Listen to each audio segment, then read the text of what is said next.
अस्सलाम वालेकुम स्टूडेंट्स।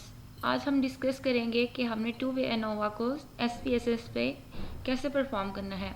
तो ये हमारे पास एक क्वेश्चन है जिसमें ऑब्जर्वेशंस हैं, कंसाइनमेंट है और उसके ऊपर हमने two way analysis of variance perform करना है और डिस्कस करना है whether there is any significant difference between consignment और बिटवीन ऑब्जर्वेशन। क्या इन ऑब्जर्वेशंस के दरमियान और कंसाइनमेंट के दरमियान कोई सिग्निफिकेंट डिफरेंस है या नहीं। इसके अकॉर्डिंग हमने अपने नल हाइपोथेसिस बता देने हैं। अल्टरनेटिव हाइपोथेसिस मींस के म्यू डॉट वन मतलब जो हमारे पास रोज मीन्स हैं यानी कॉलम वाइज जो हमारे पास हैं कंसाइनमेंट उनके मीन्स इक्वल हैं।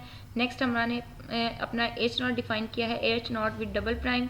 तो ये स्टेट कर रहा है कि हमारे पास जो रो वाइज हैं यानी कि जो ऑब्जर्वेशंस हैं इनके दरमियान मीन जो है वो इक्वल है।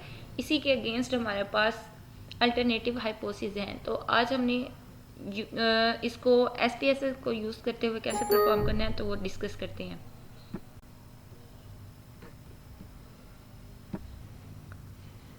जी, तो हमने अपनी सारी ऑब्जर्वेशंस को हमने SPSS में वेरिएबल 1 में कॉपी पेस्ट कर लिया है। नेक्स्ट हम इसकी कोडिंग करते हैं।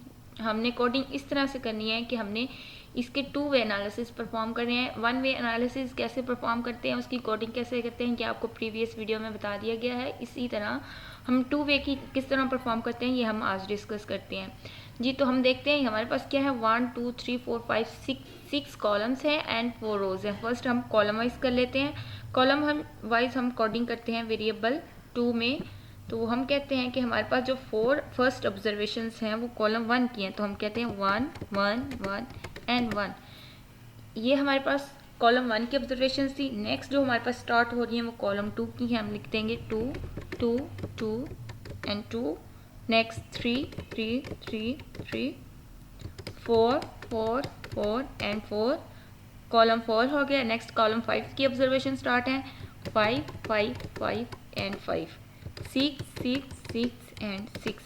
यहाँ पर हमारे पास पूरे के पूरे 6 कॉलम जो हैं वो कंप्लीट हो गए। हमने इसकी कॉलम वाइज कोडिंग कर ली है। अब हमने इसकी करनी है रो वाइज, क्योंकि हमने two way analysis of variance perform करना है। हमने रो वाइज भी देखना है इसका, कॉलम वाइज भी। अगर हम अपने न्यूमेरिकल को देखें तो हमने अपनी कंसाइनमेंट्स और ऑब्जर्वेशंस दोनों के दरमियान चेक करना है कि क्या इन दोनों के दरमियान कोई डिफरेंस है या नहीं।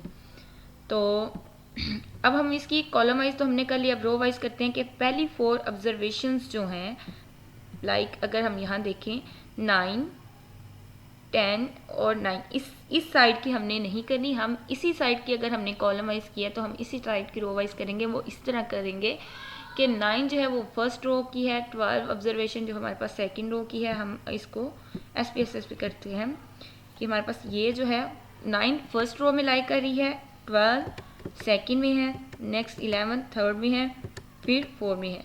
इसी तरह हम कहेंगे ये 1 2 3 4 first row second row third row fourth row, first second third fourth, first second third fourth, first second third fourth. तो ये हमारे पास 4 रोज भी कंप्लीट हो गई हैं। अब अगर हम देखें तो हमारी हर ऑब्जर्वेशन के अगेंस्ट रो वाइज और कॉलम वाइज IJ की फॉर्म में वैल्यूज़ उसकी अकॉर्डिंग कर दी गई है। अब हमने इसके ऊपर परफॉर्म करना है to way analysis of variance. तो वो उसके परफॉर्म के लिए हम जाएंगे एनालाइज पे क्लिक करेंगे। एनालाइज पे क्लिक करने के बाद वन वे अनोवा जो था, सिंपल अनोवा जो हमने परफॉर्म किया था वो हमने कंपेयर से निकाल लिया था क्योंकि उसका ऑप्शन अवेलेबल था। अब यहाँ पे इसका कोई जिस तरह वन वे अनोवा का ऑप्शन अवेलेबल है इसी तरह टू वे अनोवा का नहीं है। तो उसके लिए हम सिंपली जनरलाइज मीन पे जाएंगे, जनरल लीनियर मॉडल पे।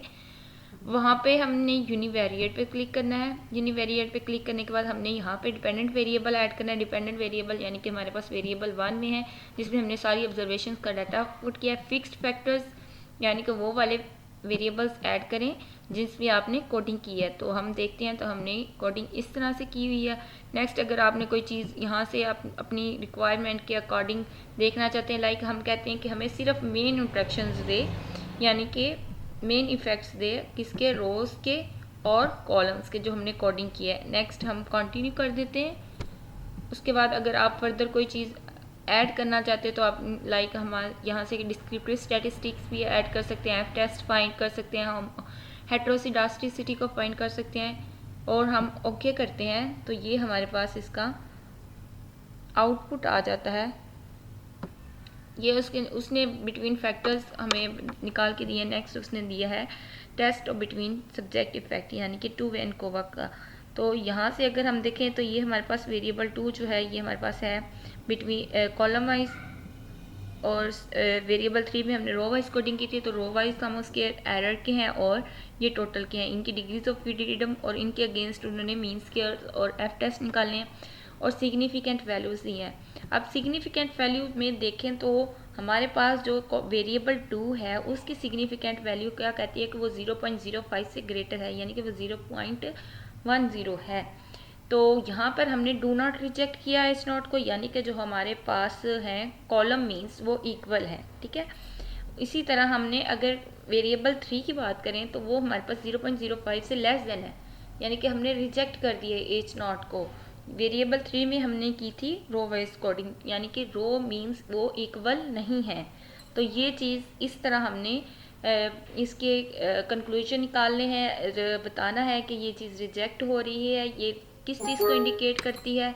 और नेक्स्ट हमारे पास नीचे उन्होंने एडजस्टेड आर स्क्वायर और आर स्क्वायर भी दिए हैं कि अगर आप इनको भी चाहें तो वो एक्सप्लेन कर सकते हैं। तो ये थी हमारे पास आज के टू वे एनालिसिस यूजिंग